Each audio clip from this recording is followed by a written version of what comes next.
Do you think gun ownership is a right or a privilege? I think it's a right, but it comes with responsibilities.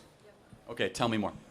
Well, I think that there should be things in place, things like red flag laws and things like that. The AG just approved Mel Gibson to get his gun rights back, even though he had a domestic violence charge. So, I don't think the people that commit these violent crimes should be able to buy guns and things like that. And I think we should have red flag laws in place to make sure that those violent criminals aren't getting guns. Okay, so let's go. So tell me, in your perfect world, what would constitute a red flag? Just things like, we can look into any kind of medication and things like that that can affect someone's... That could be dangerous, right? That could be there's a lot of vets that come home from war and that are on a lot of medication. A lot of vets could have their weapons taken away. Well, I'm not necessarily saying... Bless you. Bless you. Thank you. It's the pollen or something. Thank you. I'm not necessarily saying, it's mainly to prevent, future shootings and things like that, and also... putting in place things like a federal registry so that we know, the types of guns that people have.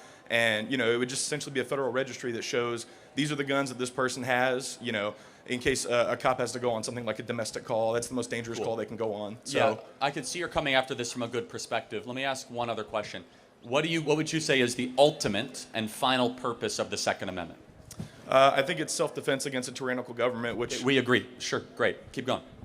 Well, but I think within the Second Amendment, it also implies that we have high regulations in the first four words. Sort of. Well-regulated militia actually meant well-armed, but that's a separate issue. But well, how do you know? You're interpreting what the Founding Fathers Well, they said it in the Federalist Papers, right? So it's not just me, but also in the Heller decision, in the 5-4 decision, that said that gun ownership was a right. This was a hotly debated thing. But so do you disagree? Sorry, I didn't mean to interrupt you. Do you disagree with the idea of a federal registry like that? Oh, without a doubt. The only reason you'd want to register the guns is if you want to confiscate them.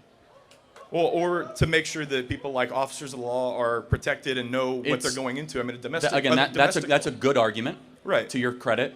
I will try to make a better argument where the problem of the government knowing where every gun is would then lead itself towards mass confiscation. And I would agree with you, a well-armed citizenry is the greatest protectorate of liberty and freedom in this country. Even though the Army has things like drones and tanks and things like that outarm, citizens that have yes and no. We've seen it in several instances where at least a citizen, that's a good argument, but I would say a little flawed, where the citizens are able to protect themselves in some ways. It's a much harder population to control. I understand, but so you think a federal registry would infringe on the rights? Potentially. I think that there's no good argument, other than potential. I ascribe to the government bad motives and bad intentions when it wants to infringe more on these types of freedoms and liberties. Well, I understand. I just personally don't see it as an infringement because, like we just said, and I think we agreed that owning a gun is a right. However, yes. I think it was responsibilities. But also I wanted to ask, is voting a right or is that a privilege?